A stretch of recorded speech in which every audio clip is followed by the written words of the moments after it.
Man, yep. And Match. Okay. Roll action. Assalamualaikum warahmatullahi wabarakatuh, sahabat-sahabat Ujung Barat. Ketemu lagi kita di suasana yang berbeda hari ini bersama saya Ustadz Azmi Fajri Usman. Apa kabar Ustadz? Assalamualaikum. Waalaikumsalam warahmatullahi wabarakatuh. Sehat Ustadz? Alhamdulillah. Segar sekali ya kayak wajahnya hari ini ya. Lama di Jakarta seperti itu, dia auranya beda ya. Mungkin pengaruh polusi nggak Ustadz? Nggak ya? Tapi polusi makin jelek, ini makin segar ya. Oke.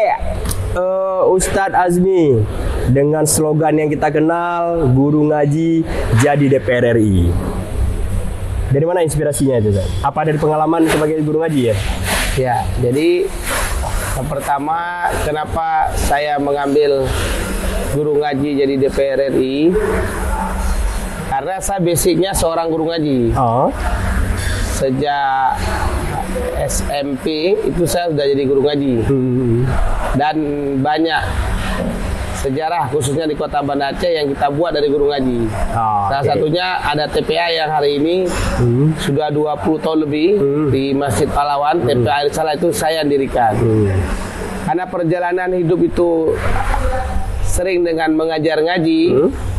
Sehingga karena murid-murid saya kalau di Banda Aceh ini umurnya rata-rata di 34 sampai 40 tahun. Oke. Karena saya terlalu muda saya itu jadi guru ngaji. Nah ternyata menarik guru ngaji itu. Kan pekerjaan mengajar ngaji ini kan kata Nabi pekerjaan terbaik. Oke. Khairukum man ta'allamal Qur'an wa 'allamah. Ya. Sebaik-baik kamu orang yang belajar Al-Qur'an dan mengajarkannya. Oke. Makanya guru ngaji ini adalah awal dari saya membangun kepercayaan diri saya.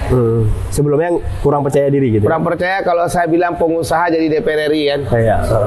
Atau sebentar Ustaz, ini kita selingan ini datang pesanan kita ini luar biasa nih Ustaz. Kopi ya. Wah, ini ada manis-manisnya gitu. Makasih Bang.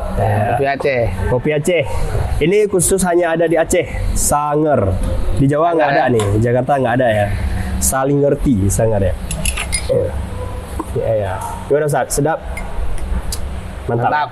Beda, ini Sanger, ini kopi Saring gitu ya. Nah, oke Ustaz. Membangun kepercayaan diri dengan menjadi guru ngaji gitu ya. Nah, pertanyaannya, ide apa yang ingin dibawa oleh seorang guru ngaji ini kalau Allah mengizinkan nanti jadi anggota DPR RI?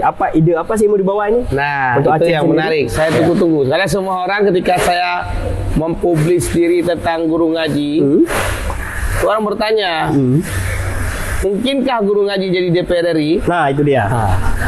Jadi gini, ketika kita mengajar ngaji orang ini, atau ngebut urang ya. Sebenarnya kita kan sedang mentransfer energi kepada dia, dan dia ini, sang murid ini mentransfer energi kepada kita. Nah, energi perilaku, kemudian energi masa depan.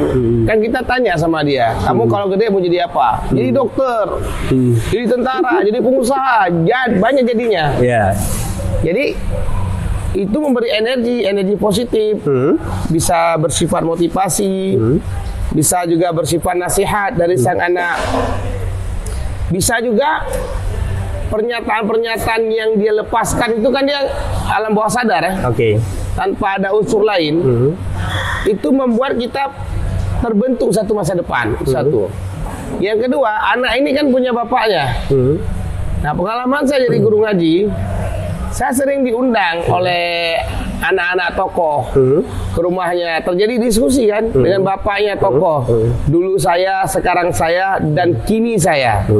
Itu kan mempengaruhi otak kita. Ternyata saya pelajari. Ternyata guru ngaji ini adalah cara paling efektif kita berinteraksi dengan semua orang. Ya alhamdulillah spanduk saya nggak ada yang copot. Kalaupun dicopot, dia taruh santun di atas karena guru ngaji. Ini kan ya macam lah ya strategi. Tapi ada dicopot, Ustaz? Ada dicopot? Ada. Bisa jadi karena persaingan kan, atau juga karena peraturan yang kita langgar juga kadang-kadang kan. Tapi kan masih tempat-tempat itu masih kan sosialisasi ini. Sosialisasi kan, tapi kan macam lah. Tapi ya alhamdulillah selama ini saya pasang tingkat dicopot itu sangat rendah. Dicopot dan ditempel yang lain dulu ya? Enggak. Oh enggak. Kalau punya saya kalau dicopot, diambil, ditaruh di beca. Saya lihat. Atau kalau dicopot, dilipat saya lihat, taruh. Karena kan saya ada tim ya yang memantau perkembangan cerita bahwa saya ingin menyampaikan bahwa guru ngaji itu bisa jadi DPR RI. Nah, terus ide apa gitu kan? Apa idenya nih?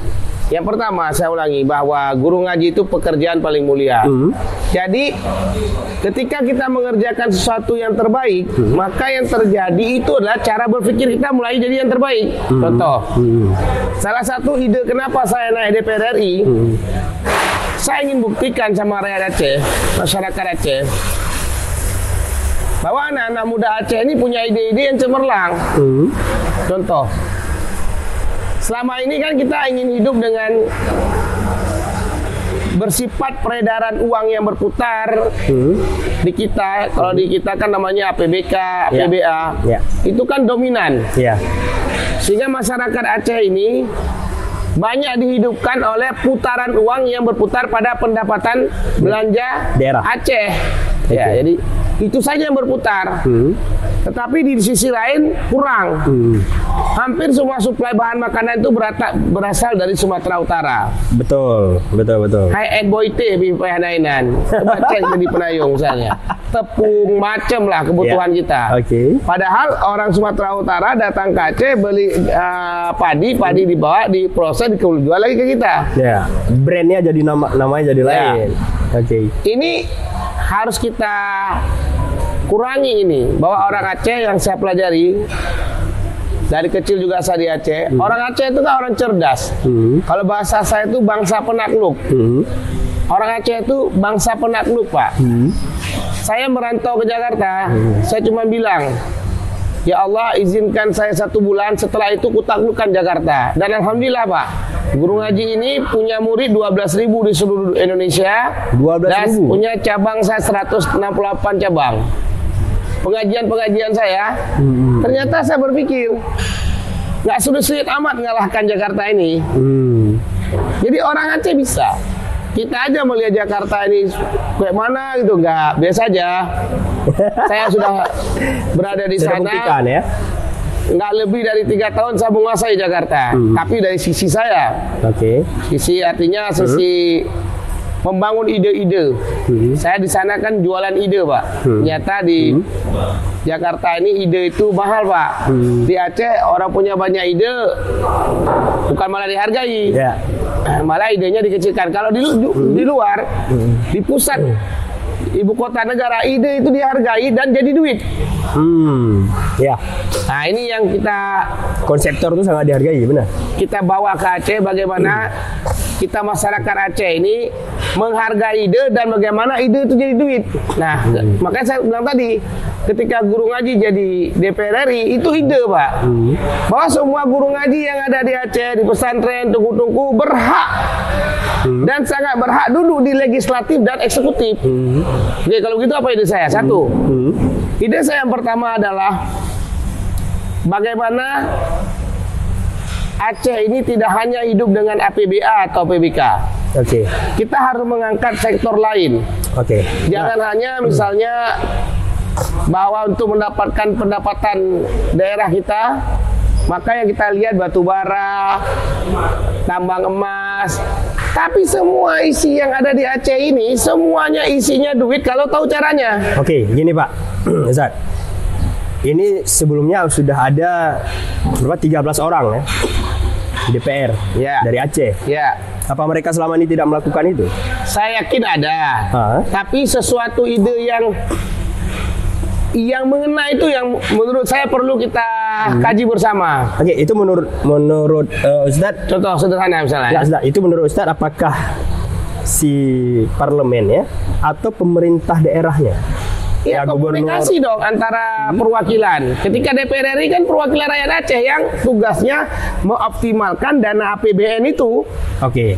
Ya, yang kalau sekarang di Ketok Palu kan, Ya. kalau saya tidak salah itu 3.061 triliun. Iya. Kenapa daerah-daerah provinsi lain itu bisa mengoptimalisasi dana APBN ke daerahnya? Kenapa kita aja dana OSUS saja mengecil, tinggal 1%? Itu siapa yang salah? Ya, komunikasi kita. Nah, Kita seharusnya kan ada Forbes nih. Oke. Forum bersama para 13 anggota DPR RI. Duduk komunikasi intensif dengan gubernur. Nah, Jadi semangat kita, kalau bahasa saya, semangat kita mengoptimalisasi APBN itu adalah tugas pokok daripada anggota DPR RI. Nah, Tugas terus pokok. pemerintah daerahnya? Ya, komunikasi. Oke, Jadi gini dia. pemerintah daerah kan selama ini kita dengar PJ Gubernur Ya. dengan DPRA saja Ah. sudah sedang tidak baik-baik saja kan seperti Ya. itu. Nah, itu mempengaruhi juga karena situasi sekerja keras apapun DPR RI di sana, kalau di sininya ya tidak Begini, solid kan kita juga harus lihat dulu kacau. status. Bagaimana? Dia beda.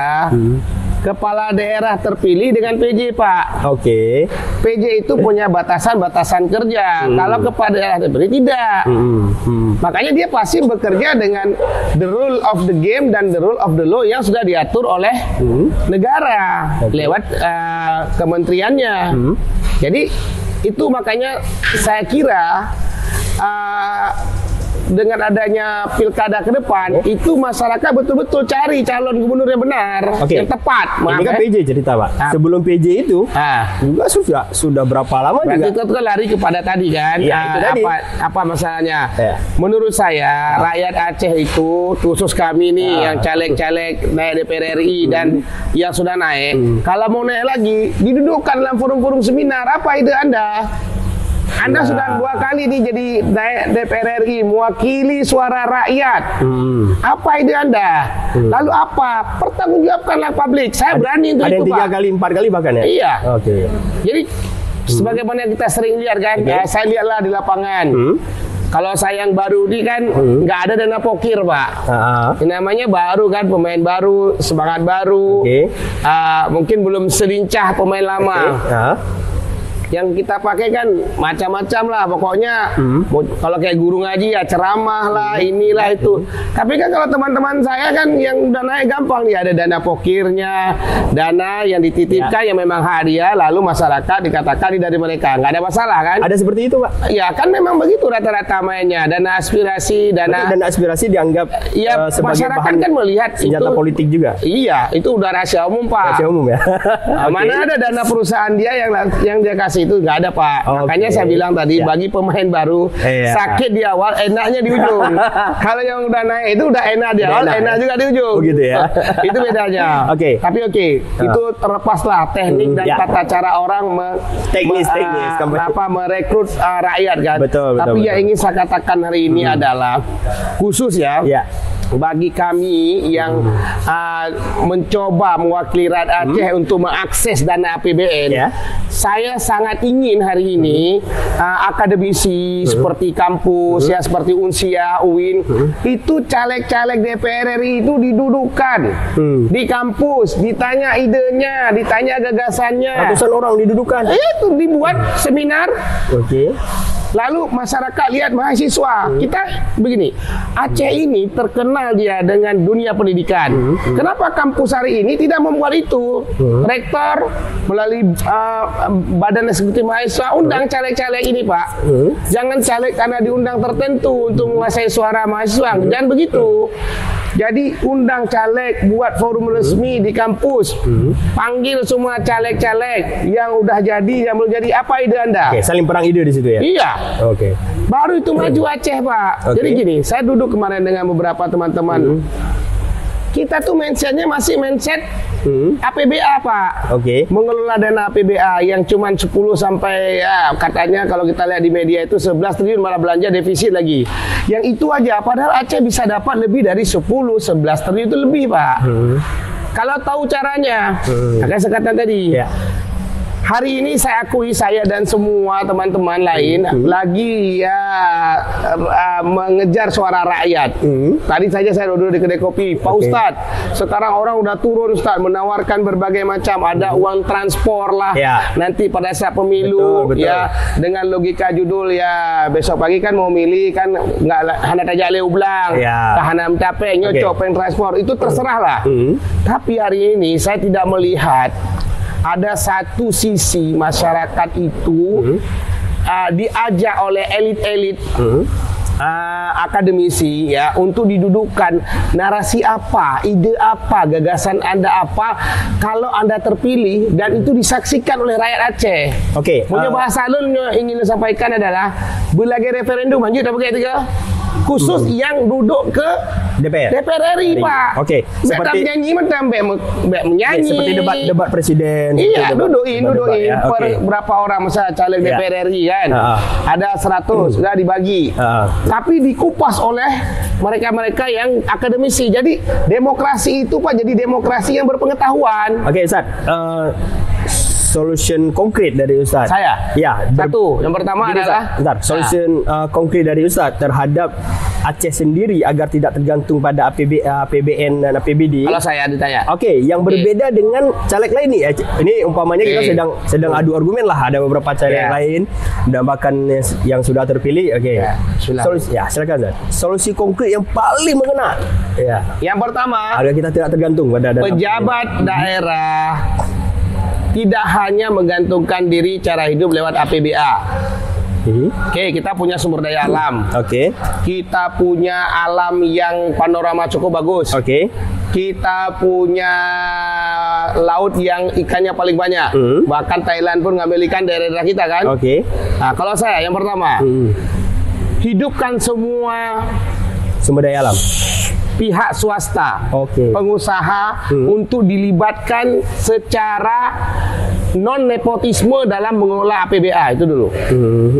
Baik betul lu ke pejabat daerah halnya proyeknya yang cok saudara lu klep-klep mata sehingga uang itu nggak merata mengalir, itu satu. Itu udah jadi rahasia umum. Ya itu yang harus kita berantas Pak. Jadi kalau Ustaz terpilih Ustaz kalau saya nggak mau kayak gitu. Nggak mau seperti itu. Insya Allah. Saya akan sampaikan ini anggaran yang ada. Ya silakan aja kalau Anda kerjanya speknya bagus, urusan bagus ya lakukan. Jangan libatkan saya. Ketika saya duduk sebagai DPR RI, maka tugas saya ngomong. Yang kedua tugas saya mengoptimalkan budgeting untuk rakyat Aceh.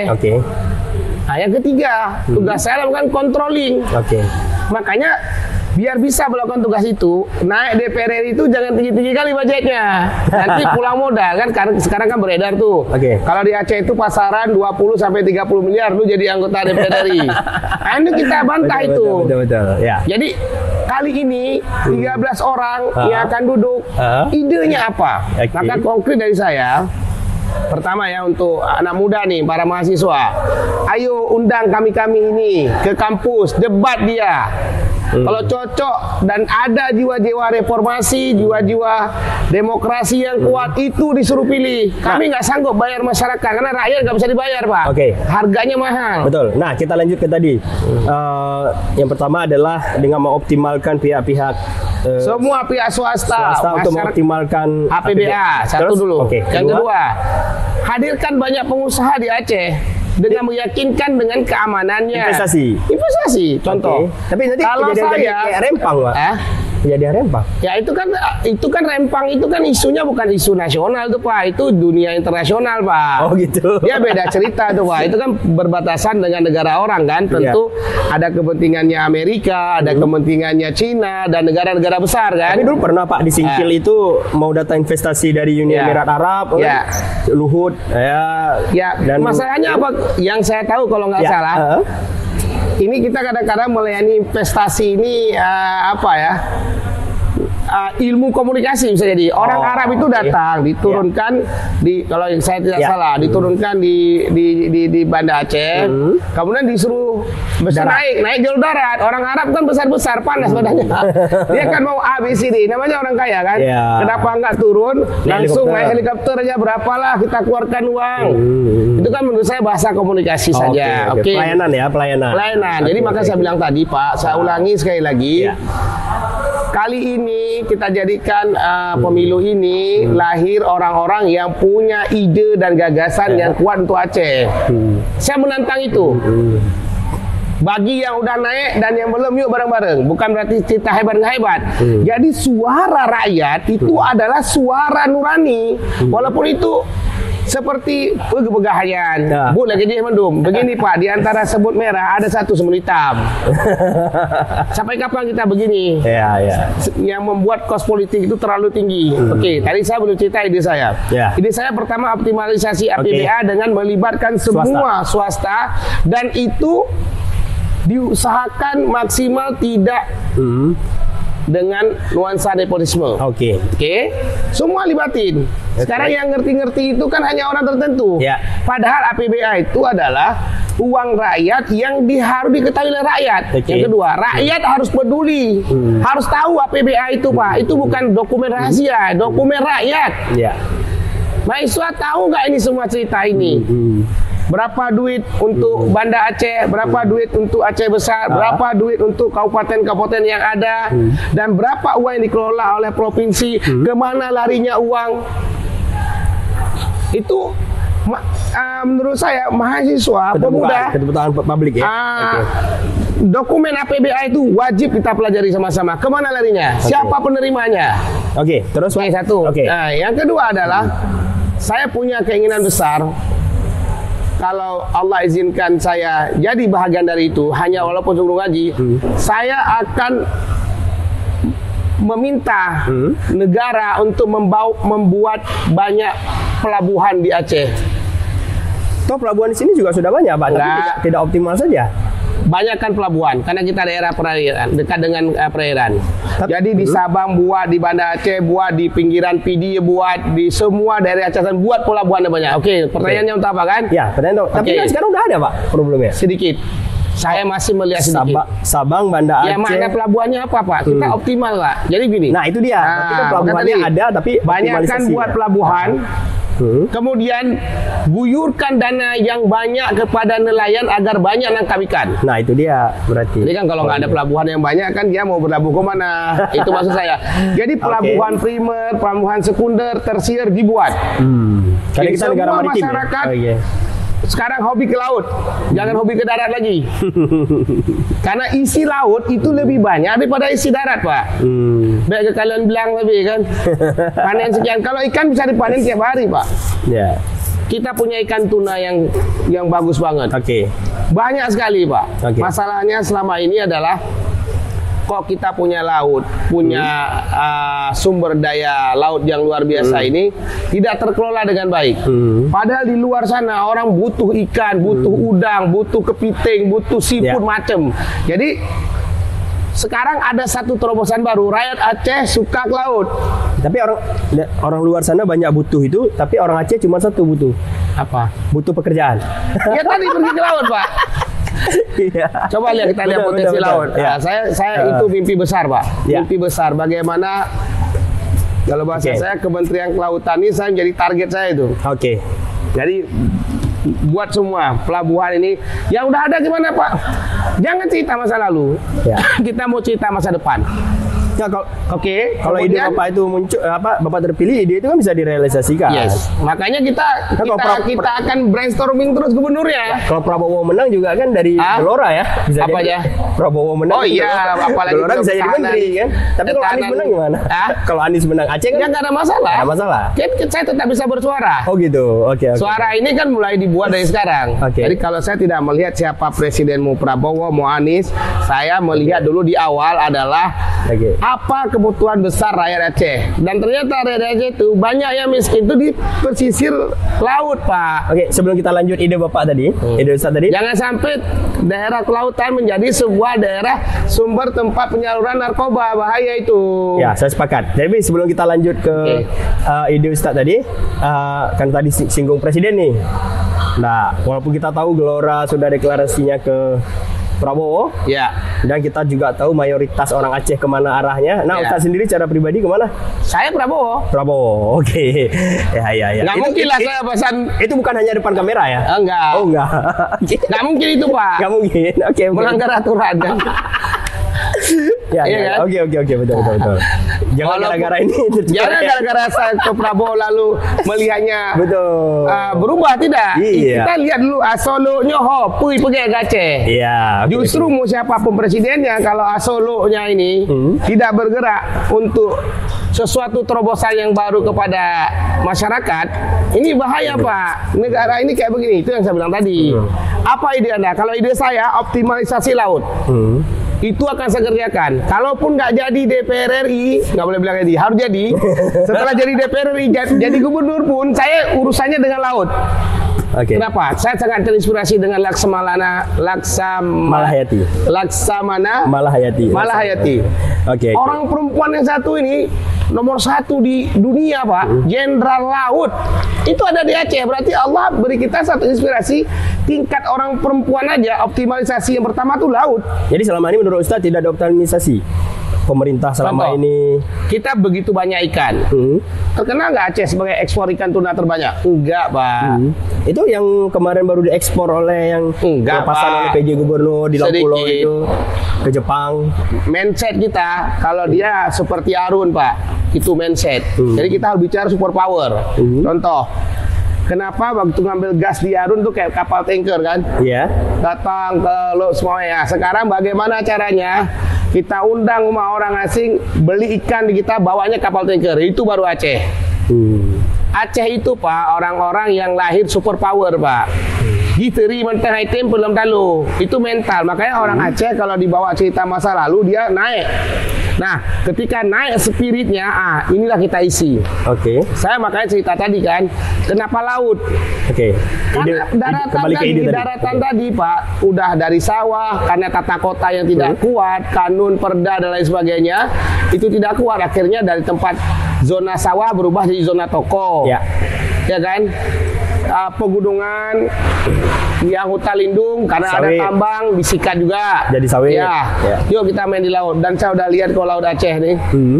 Nah, bila kita buat yang banyak ini pelabuhan, pertama dia menjadi sebuah pusat tempat mengumpulkan ikan-ikan dan ikan harganya mahal sekarang. Oke, yang kedua jadi tempat wisata. Bisnis wisata itu tidak pernah habis, apalagi kita lihat pantai kita selatan itu bagaimana indahnya. Lampau lah yang paling jelas. Mengenai bisnis wisata, Ya. kita bicara wisata. Saya juga beberapa kali ngobrol dengan penggiat wisata dan stakeholder. Semua mereka rata-rata itu mengeluh mengenai wisata itu adalah tentang syariat Islam di Aceh yang katanya itu membatasi membatasi kreativitasnya mereka, sehingga kita hanya didominasi oleh wisatawan lokal saja. Nah, itu gimana tuh, Am? Apakah memang demi meningkatkan pariwisata kita harus mengubah kanun syariat Islam kita, atau kita utak-atik lagi, atau memang kita harus kolaborasi? Gimana menurut saya? Jadi begini, kan di kita ini dalam undang-undang PA ini kan mengatur sehingga lahir namanya Dinas Syariat Islam. Oke.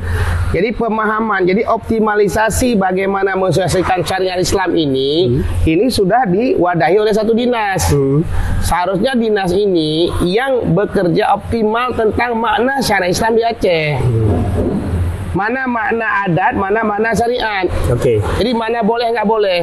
Tetapi yang teropini oleh masyarakat itu sering syariat itu opininya adalah hukum aturan. Oke. Sebenarnya Jadi dia sesuatu itu harus disosialisasikan dulu, Pak. Contoh, apa yang menjadi syariat Islam di Aceh? Sudah ada tidak tawar-menawar bahwa tutup aurat itu Oke. menjadi bahagian dari syariat. tutup aurat ya, bukan tutup aurat. warung kopi ya. Nah, Oke. nah ini sudah selesai belum? Saya tidak melihat step kalender of eventnya dari Dinas Syariah Islam atau bagaimana tahun ini targetnya apa. Tapi kan yang diambil tuh simbol-simbol syariah, hukum cambuknya, ya takutlah orang harus duduk nggak boleh bergoncengan. Tapi ada hal-hal yang lebih krusial dari itu. Bagaimana mengoptimalisasi masjid itu penuh. Di Aceh masjidnya cantik-cantik. Gimana buat orang suka dulu ke masjid. Oke. Karena kalau dia masuk masjid, apalagi hari Jumat, dia akan ketemu dengan khatib kan, khatib Jumat kan. Jadi saya melihat sosialisasi saringan ini belum tuntas. Apakah orang Islam nggak boleh ke pantai? Siapa bilang nggak boleh? Boleh. Saya terinspirasi. Saya di sini mau berenang. Kemarin saya mau berenang. Ada kolam renang yang dia bayar sekitar 450.000. 450.000. Ya. Di Banda Aceh? Iya, kolam renang privat. Tapi menarik, begitu saya datang, saya bayar, saya pergi, laki dan ada perempuan, dia tolak. Tapi kalau bapak berkeluarga, boleh. Toh hari ini penuh kolam renangnya antrian, Pak. Mandinya 2 jam. Di mana? Ada di Banda Aceh. Artinya apa? Oh, saya tahu. Yang baru ya? Iya. Oke, orang oke. senang. Lamban Nurut ya, Pak? Ya, Oke. orang senang untuk mengikuti itu. Berarti Oke. apa masalahnya? Ini tugas kita para pejabat, ya, yang diberi wewenang oleh rakyat mengelola syariah itu. Apakah syariah itu diperkenalkan hukum dulu atau peradaban dulu? Sederhananya begini. Apakah kita lebih ingin banyak orang hafal Quran atau lebih ingin orang bisa baca Quran? Karena pelit bunuh yang nyuka hafal Quran lepas tujuh lenyan jauh kampus pre punya SPP nyan tak pelit. Tinggal tua bawa orang tanya oleh hanya ibut. Jadi yang hanya ibutnya oleh pendapat, Pak. Begitu juga syariat. Jadi bagaimana? Jadi pemerintah dudukkan dulu. Sering nggak adanya seminar atau diskusi mengevaluasi tentang penerapan syariat di Aceh? Jangan-jangan syariat Aceh ini dipakai untuk simbol politik. Itu yang saya khawatir. Contoh, saya nggak ada masalah dengan kedai kopi ditutup jam 12 malam. Nggak masalah? Nggak ada masalah. Tapi bermasalah bila orang cari rezekinya di situ, Pak. Berarti bermasalah. Jangan dikaedahkan dengan kaedahnya begini. Berarti bermasalah kan? Akhirnya. Apanya? Bermasalah Akhirnya kan? Yang pertama yang kita masalah kali, mari kita pikirkan gimana caranya orang sholat subuh nih. Karena habis sholat Aceh sholat subuh, gimana caranya anak muda sholat subuh? Kenapa enggak WH itu melakukan sosialisasi, membuat brosur, melakukan kampanye? Jangan kami-kami aja pasang spanduk. Sekarang Dinas Syariah Islam pasang spanduk-spanduknya, billboard keutamaan salat subuh. Nan kalian billboard nih di Aceh itu nih, keutamaan salat subuh. Hana. Oke. Yang simbol. Oke. Jatuh kedai kopi, jatuh kedai kopi ke Mekat. Contoh leng ini lewo dari Medan. Kadu dah, po 12 malam lah hanya kerja. Nah, jadi Pak gini, Pak. Jadi ini dulu nih logika ini, tapi masalah sholat nggak bisa, Pak, nggak bisa toleransi. Berarti contoh sederhana lagi. Ada nggak Dinas Syariah Islam mensurvei seberapa banyak orang Aceh, kecilin lagi lah kota Banda Aceh, warga kota Banda Aceh yang sholat subuh berjamaah? Ada surveinya nggak? Bahwa misalnya hasil survei dari sekian persen nggak sholat sekian, lalu dia lakukan research and development. Kenapa masyarakat anak muda nggak salah? Jangan salahkan rakyat. Kalau saya lebih baik kita salahkan kita. Kalau nggak usah jadi pejabat. Jangan kita kampanye tentang hari ini kita akan begitu jadi mental pejabat lebih tinggi daripada mental rakyat. Islamnya simbol di Acehnya Acita masalah Islam di urung Islam nih Tapi yang masalah sering dipakai hanya untuk nuansa politik karu bakta tapi. Nah ini kita lewati. Maka saya bilang tadi saya tidak mau bicara tentang sifatnya konflik. Saya ingin bicara tentang apa yang bisa kita buat di Aceh ini sehingga peningkatan pendapatan rakyat Aceh, kesejahteraan itu besar. Laut. Saya ingin jawab laut. Saya pernah lihat waktu saya kecil Kurung Daroi saja. Dulu Kurung Daroi itu airnya full. Sekarang tinggal sedikit lagi. Kenapa, Pak? Ya, kita tidak tahu, bisa jadi kekeringan, bisa jadi pengelolaan airnya.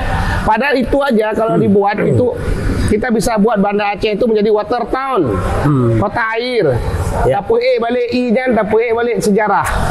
Jadi mengoptimalisasi potensi laut dan wisata Aceh ini akan meningkatkan pendapatan masyarakat. Oke, Ustaz. Jadi yang banyak pertanyaan dari netizen lah ya, masyarakat. Apakah seluruh ide-ide brilian Ustaz ini yang basicnya adalah guru ngaji ini pernah Ustaz terapkan saat menjadi anggota DPRK dulu? Dulu saya mengidekan namanya Waterton, Pak. Waterton. Banda Aceh itu pada saat saya duduk itu Banda Aceh berusia 807 tahun. Dulu komisi berapa, Ustaz? Saya komisi D. Komisi pendidikan. D bidang pendidikan. Ya. Oke. Di zaman saya itu anak SMA itu berpisah laki perempuan, Pak. Sekarang gimana? Pisah apa enggak kan? SMA. Saya buat zaman SMA itu, Pak. Zaman almarhum Pak Muardi, saya menegaskan laki-laki perempuan pisah. Laki-laki perempuan SMA ya, SMA bukan ya? pisah. Okay. Habis itu saya riset. Kita bukan bisa-bisa apa itu kata mereka. Kami lebih bisa berekspresi. Kenapa? Yang perempuan ada haidnya. Kadang-kadang dia naik ke atas agak susah. Dan tingkat belajarnya lebih bagus. Artinya positif. Positif. Oke. Dia bisa berinteraksi lebih bagus. Nggak ada yang salah kan? Dan itu menjadi ciri khas kan seharusnya. Karena kita ada undang-undang, Pak. Jadi yang ingin saya katakan, kita punya undang-undang pemerintahan Aceh, tapi dikerjakan setengah-setengah. Sudah tuntas nggak sosialisasi undang-undang ini? Yang lain, Pak? Satu. Yang kedua, kita lakukan screen semua anak Banda Aceh itu tes baca Quran. Masuk sekolah? Iya. Dari SD, SMP, SMA. Mau masuk SMP, tes lagi bacanya. Sampai sekarang masih seperti masih SMA, tes lagi. Masuk kuliah, tes lagi. Tes tiap hari. Karena Quran itu di masa Ustaz. Iya, saya lakukan itu. Saya tegas dengan tema itu. Yang ketiga adalah kita membangun anak muda pada saat itu. Saya ingat betul. Kan sempat dilarang tuh anak muda jualan burger tuh. Saya suruh mereka jualan di pinggir jalan itu ya. Kenapa dilarang? Dia mau cari uang yang halal. Yang penting waktu sholat dia sholat. Apa masalahnya? Jadi kita itu jangan banyak larangan.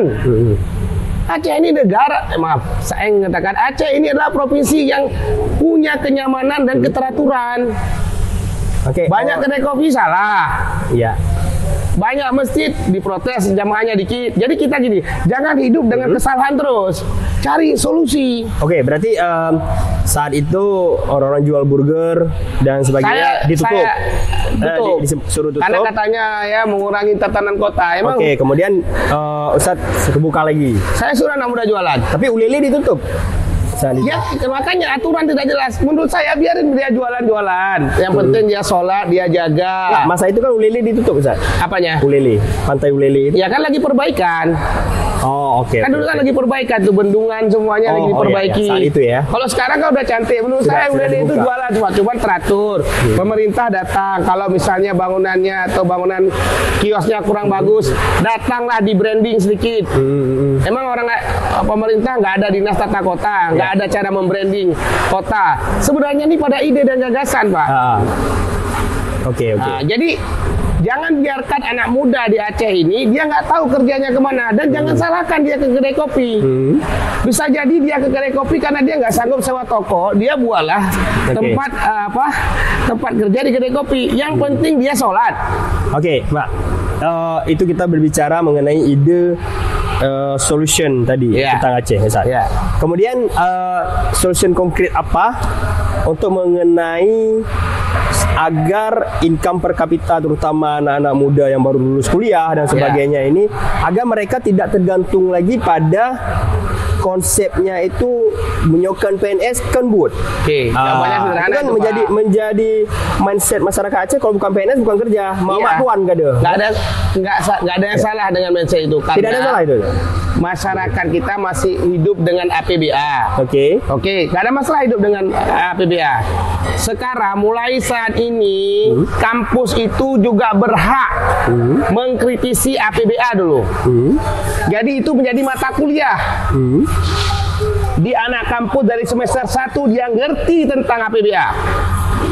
Nggak ada kan? Nah, kalau saya naik nanti, yang pertama saya akan ketemu dengan rektor, Pak, masukkan satu mata kuliah yang dari awal dia ngerti apa itu APBA, apa itu anggaran pendapatan belanja Aceh, dari mana sumbernya, PAD itu apa, dia ngerti dari kuliah. Manfaatnya itu apa, Pak? Ya kalau dia ngerti dia kritis. Setelah kritis, Nah, kritis dia bisa solusi. Contoh, dia konkret gini ya. Tidak semua mahasiswa itu kan masuk ke dalam ranah mata pemerintah. kuliah umum. Iya. Itu yang salah, Pak. Jadi gini. Solusinya, misalnya, Saya katakan gini, Pak. Okay. Contoh. Dulu saya sekolah, saya belajar PMP, Pak. Masih ingat belajar PMP? Oke, Pancasila. Pendidikan moral Pancasila. Ya, pendidikan moral Pancasila. Saya hafal pasal 34 ayat 1. Sekarang masyarakat hafal nggak? Anak muda hafal nggak? Pancasila hafal nggak? Butir-butir nggak? Nggak hafal lagi kan? Iya. Oke. Nah, gimana ngakalkan? Bagaimana cara membuat anak muda ini kritis? Pertama dia ngerti dengan apa yang ada di daerah dia, Pak. Saya di pesantren saya, Pak. Anak saya tahu dia itu apa PAD. Sehingga anak-anak saya itu kritis, Pak. Sekarang kita tanya anak mahasiswa, mengerti nggak dia APBA? Mengerti nggak APBK? Mengerti nggak dia undang-undang pemerintahan Aceh yang melahirkan banyak korban darah? Nggak ngerti kan? Jadi kan mata kuliah. Caranya gimana kita pikir sama-sama? Kalau dia udah ngerti, Pak, orang kritis itu, Pak, karena dia tahu. Oke. Jadi kan mata kuliah dasar umum. Oke, maksud saya begini. Begitu dia ngerti kan? Ini pertanyaan kan? Setelah dia ngerti ini mau dibawa kemana ilmunya itu? Sederhana, Pak. Oke, kemana kan nggak semuanya terlibat ke dalam sekarang kan pemerintahan. Ketika seorang mahasiswa mengerti eksekutif, yudikatif, legislatif, maka dia akan kritis. Dia udah tahu cara main. Oke. Sekarang ketika wakil rakyat berbicara dengan pemerintah dalam mengatur uang makan kita, ini kan ada pajaknya semua nih. Ya. Nah, baru-baru ini warung kopi 10%. Ya. Oke. Kenapa apa yang namanya mahasiswa tidak protes? Kenapa, Pak? Karena nggak ngerti. Karena nggak sebahagian nggak ngerti. Coba masa anak mudanya ngerti, pasti diskusi kedai kopi satu aja bantuan dia akan mengkritisi. Saya ingin cerdaskan sini dulu, Pak. Oke. Dia bahas nih APBA. Dia tahu, tanggal 12 ada pembahasan APBA. Boleh nggak mahasiswa datang ke gedung DPR? Boleh, tapi terbatas. Ya, nggak apa-apa. Duduk luar lihat. Lihat di koran, ini kemana duit. Jadi gini, Pak, uang rakyat harus rakyat yang kawal. Sekarang rakyat cuek. Kenapa cuek? Itu pembiaran yang dilakukan oleh, menurut saya, oleh kita pejabat dan eksekutif politik dan legislatif politik. Ya, mungkin gini, Ustaz, opsinya.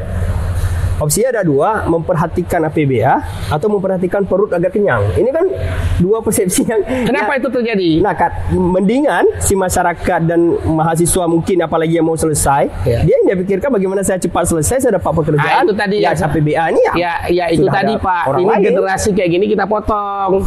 Jadi menurut Ustaz, menurut saya semua masyarakat ini harus paham itu. Supaya semuanya bisa apalagi kita warga kota mengawal. Oke. Contoh sederhana. Saya ingat zaman saya, Pak, ya. Saya nggak bilang, Pak. Sebelumnya, maaf. Apakah nggak khawatir, Ustaz, dengan semua masyarakat bisa paham dan melek tentang PBA itu? Yang pertama akan banyak muncul ribuan caleg lagi udah muncul, dan yang kedua politik semakin panas karena sudah tahu bahwasanya di situ banyak dan merasa semua orang itu salah terhadap pengelolaan itu. Bagaimana? Jadi gini, ini contoh dana kampung aja. Saya kasih contoh begini, Ustaz. Dana desa itu mungkin saya rasa dana desa lebih terbuka kepada masyarakatnya karena lingkupnya kecil daripada APBA dan APBN. Jadi dana desa yang setiap hari ada rapat di Menasah, Musala, Balai Desa dan lain sebagainya, sehingga masyarakat semua tahu buat jalan saja yang kecil, wah nyo letak kacok pengo, nyo handitnan. Karena saking banyaknya semua masyarakat paham dan detail, akhirnya banyak terjadi perpecahan di dalam masyarakat itu. Nah, ini bagaimana, Pak? Ini kan mana itu jawabannya? Jadi solusi, jadi problem baru. Mengatakan sama Bapak, kenapa orang tiba-tiba protes? Ada dua orang itu protes. Karena dia tidak mengerti dengan cerita yang sedang terjadi atau karena dia paham. Pertanyaan saya, mahasiswa sekarang, saya ingin cerita mahasiswa, saya ingin mahasiswa bangkit seperti referendum dulu, mengkritisi Acehnya, lalu lahirlah gara-gara gerakan kita zaman. Saya kan aktivis referendum, Pak, zaman Pak Nazar. Kenapa kami bangkit? Kami nggak mau lagi hidup kayak gitu. Kenapa saya mau kerja itu? Karena saya tahu apa yang sedang saya lakukan. Oh, ternyata Aceh ini dana OSU sekian. Oh, APBA ini duitnya, duit aku juga kok. Jadi yang ingin saya katakan, Pak, yang saya pelajari hari ini, uang rakyat menurut saya hari ini masih dimengerti oleh elit. Itu dia. Seharusnya semua Seharusnya rakyat jelata, semua masyarakat paham. Contoh. Agar mengawal bersama ya. Intinya itu ya. Saya ingin tanya, mahasiswa paham yang mana drainase sekunder? Yang mana namanya drainase primer? Yang mana yang namanya drainase tersier? Coba kalau masyarakat dicerdaskan itu. Ya, saya paham. Contoh. Sehingga tidak ada terjadi kalau dia ada masalah kan? Ya? Kalau dia ada masalah dia datang mengadu. Ini di Banda Aceh ini seharusnya banyak tempat saluran informasi pengaduan masyarakat.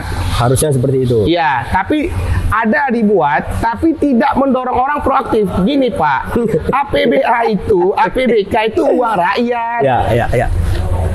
Kok rakyat nggak peduli dengan uangnya? Kalau nggak siap dikritik, jangan jadi wakil rakyat. Itu.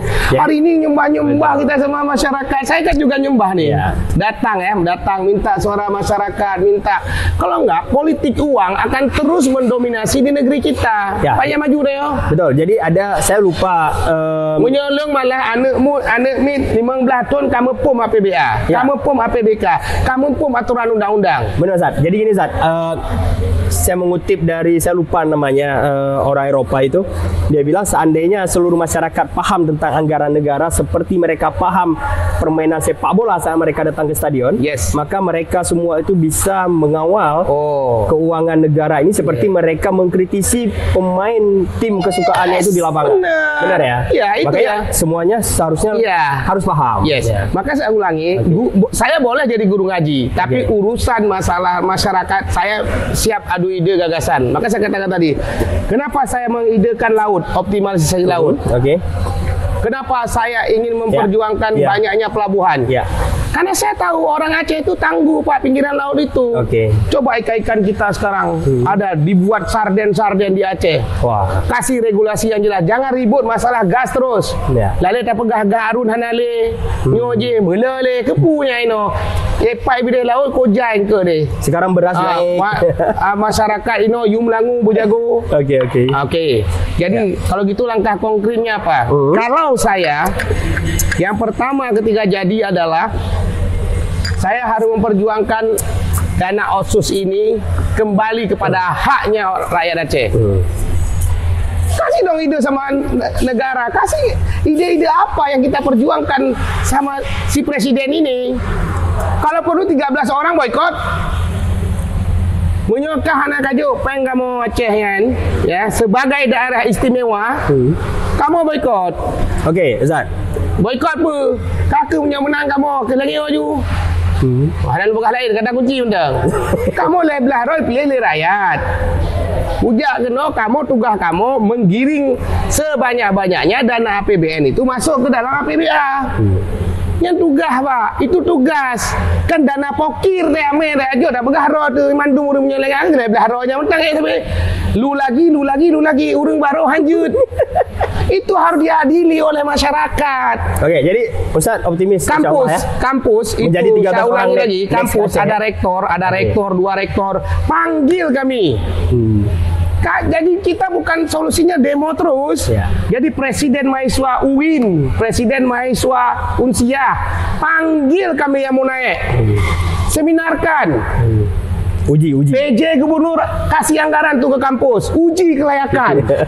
Awakah kata nu raya kapegah be sampai itu judul dana transport wate roha. Kaki lagi andam je urang. Bangkana kerja bantuan le. Guna lagi kamu yang baru ya. Yang kae kan jo dana pokirnyo, jak pesantrennya, jo bandungkunyo sekian kah pilih ji. Yang lagi andam Pak, dana APBN itu dana kita Pak. Yo, MOU kontrak kita. Dudukin caleg-caleg DPR RI, saya nggak mau cerita yang lain, ini terserah. DPR RI dudukkan di kampus, seminarkan, kudu mahasiswa tunjuk-tunjuk oleh kamu, ini mau tunjuk dale. Saya aktivis Pak. Saya ini pulang karena saya ingin mengatakan bahwa hari ini ya, kenapa saya masuk Gelora? Karena ini Gelora Pak, super power. Makanya presiden ji lebih-lebih. Ya. Oke, Ustaz. Umat boleh pertahanan negara. Boleh nyanyi. Oke, Ustaz. Gah haji boleh macam tu. Jadi ini lu sampaikan ronyo lam nawadot. Hari ini presiden Unsia saya tantang presiden Win debat panggil incumbent DPR RI, panggil kami DPR, uji kelayakan. Ide KHE tengah ke. Yang media tulis. Oh tiada ni pegah benar, pegah laut. Mak nyanyi laut di betul. Iron pu X. Caleg Long Gunung. Iron pu Ilong pendidikan beasiswa. Jadikanlah gana pilihan masyarakat. Muhan kamu tamu kampung benda mulai kampungnya Pak. Kamu suara ke Jamadum. Hai kanya ke kejuk bulan gimana cara le? Yang bek mak angin. Bek mak angin, dah. Punya lagi yang tak berperang ke Syahid Bandung sehingga terbentuklah seakan-akan wakil rakyat itu ada haknya orang kaya. Okey. Bukan haknya orang yang punya ide, gagasan, yang punya moral. Ya.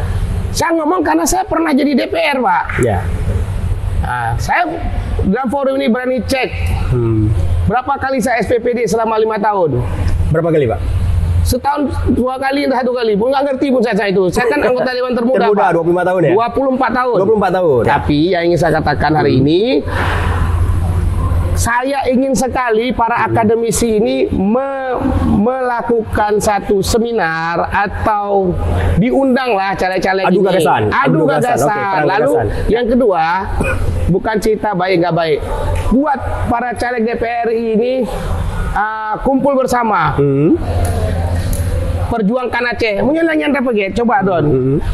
Ada nggak sesuatu yang menarik dilihat oleh negara? Ya. Oh berehat awak Aceh. Tanya, awak Acehnya bayi temu ya matpeng APBN kan. Terentak ya satu cerita. Okey. Provinsi lainnya satu cerita Pak. Perang di pusat, tapi masalah tarik ke daerah. Yang tiga banyak Pak, kalian Padang hana jalan yang hana Sumatera Barat, jalan licin kali. Ini perang aju masalah pindah HPBN Gampung pindah aju. Pastikan gubernur senang. Okey, wali kota senang, Okey, senang. Pertanyaan gini, pertanyaan klasik. Memang banyak calon-calon ini berbicara visi misi yang bagus-bagus. Tapi saat menjadi DPR RI duduk di Senayan, maka akan terbentur ide pribadi yang membangun itu dengan kepentingan partai. Oh, kalau itu seperti apa? Kalau terjadi pada Ustaz di Gelora, kenapa saya masuk Gelora? Okey, kenapa? Karena Gelora ini bedanya adalah jika saya memperjuangkan kepentingan masyarakat Aceh, masyarakat rakyat yang menaiki saya, maka saya bisa bertolak belakang dengan platform partai. Yakin, Ustaz? Nanti karena kami bukan petugas partai. Nanti di Makanya saya tanya di awal sama ininya. Okey, bukan petugas partai ya? Iya. Tapi nanti di PAW, Ustaz. Enggak ada urusan karena udah janji bahwa misalnya nih, tersinggung ketua partai? Enggak ada. Justru itulah lahirnya Gelora. Yakin, Zat? Saya ingin katakan, Gelora kalau dia mau cari tokoh hebat untuk Aceh, cukup hubungi pengusaha yang bohirnya banyak, orang Jakarta taruh putalop dari Aceh. Tapi kami tidak begitu, Pak. Saya orang lokal yang uangnya masih ada serinya, disuruh pulang ke kampungnya. Kalau orang pengusaha, orang terkenal naik, itu bukan Gelora namanya. Gelora itu orang lokal yang menjadi super power. Maka masih ada ideologi itu dalam diri kita. Maka siap. Ya harus siap. Okey. Kami bukan petugas partai, kami petugas rakyat yang ada dari daerah mewakili. Maka Dino long mumang oleh aku nah. Saya sangat ingin itu hari ini. Saya belum lihat setiap kami ini ditugasi oleh KIP atau penyelenggara di Aceh. Buat dulu cara Anda menang. Ide Anda. Okey. Makanya saya buat platform, Pak. Biografi aja sekarang berapa banyak masyarakat tahu biografi seseorang yang akan naik. Saya sudah buat, Pak. Sedikit. Saya sudah buat siapa mama saya, siapa bapak saya, asal saya dari mana, apa pekerjaan saya. Kalau cocok pilih, kalau belum saya minta doa sama Allah. Ya kan? Jadi gini, kita ini kadang-kadang mau memainkan dana negara, dana rakyat, tapi nggak berani transparan sama rakyat. Ini masalah. APBN itu dana rakyat Indonesia. APBA itu dana rakyat yang ada di Provinsi Aceh. APBK itu dana rakyat yang ada di sebuah kota kabupaten. Kok kita cuek? Betul, Tak betul. boleh Okey. beli atuk kedai kopi. Apa yang ji pudek keroy kedai kopi. Ya orang tak jadi ya. Nah itu tadi kenapa dipilih akhirnya PJ itu orang luar Aceh. Itu kan politis bawaannya. Oke. Saya balik lagi kenapa rakyat milih model-model yang ada hari ini. Coba yang dipilihnya. Enggak begitu kan? Petugas rakyat ya. Ya, petugas rakyat lah. Oke. Ya kan? Oke, Maksudnya saya foto lagi misalnya. Masalah besok saya dicaci maki ketika saya udah mulai mengakses uang rakyat, itu hak dia. Iya. Kalau nggak tahan jangan jadi. Siap dikritik. Ya wajib lah.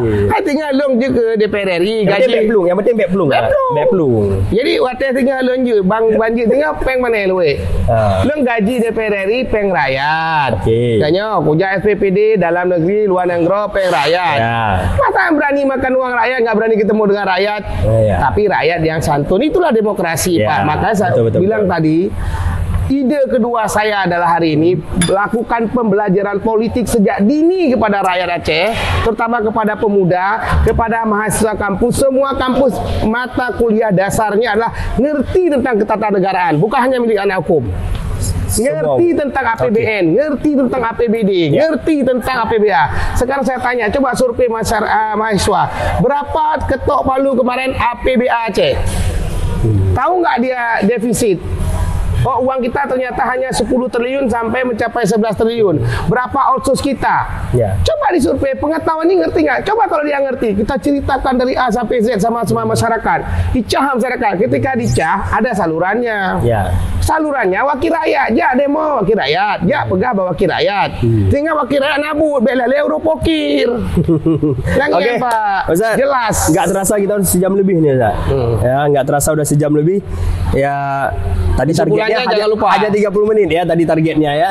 Laut menjadi potensi, jangan hanya darat. Laut menjadi potensi, jangan darat dan pilihlah. Ciptakan jutaan nelayan di Aceh yang tangguh. Oke, dan yang terakhir yang paling penting adalah pilihlah petugas rakyat. Ya. Saya nggak sambung lagi. Jangan pilih apa, saya nggak sambung lagi. Baik, Ustaz Azmi, terima kasih atas kebersamaan hari ini. Bahasa Aceh mau apui-apui. Ya. Ini kita lagi ada di Energi Cafe yang di sini Apa ramai. karena ada energi. Ada energi. Ini rame nih pengunjung di sini dari tadi asing ngelihat kita. Dipikir Teo demo ya. Oke, Ustaz, sekali lagi terima kasih atas kebersamaannya. Saya Sahabat Ujung Barat. Sampai ketemu lagi di episode kita selanjutnya. Sekali lagi Ustaz, terima kasih. Ya. Kita Salam rakyat. salam wakil rakyat, petugas rakyat. Petugas rakyat. Lihat ke sini. Saya nggak bilang. Oke, Saya nggak bilang petugas yang lain ya. kita Jadi kesimpulannya adalah jangan baper kalau udah pakai uang rakyat. siap. Ya. Nomor Nomor 1 ya, itu yang paling penting. Partai Gelora. Nomor partai Nomor 7 7. Oke, nomor 7 Gelora. Nomor urut 1 DPR RI. Kita ucapin salam ke sana Ustaz. Wabillahi taufiq wal hidayah. Wassalamualaikum warahmatullahi wabarakatuh.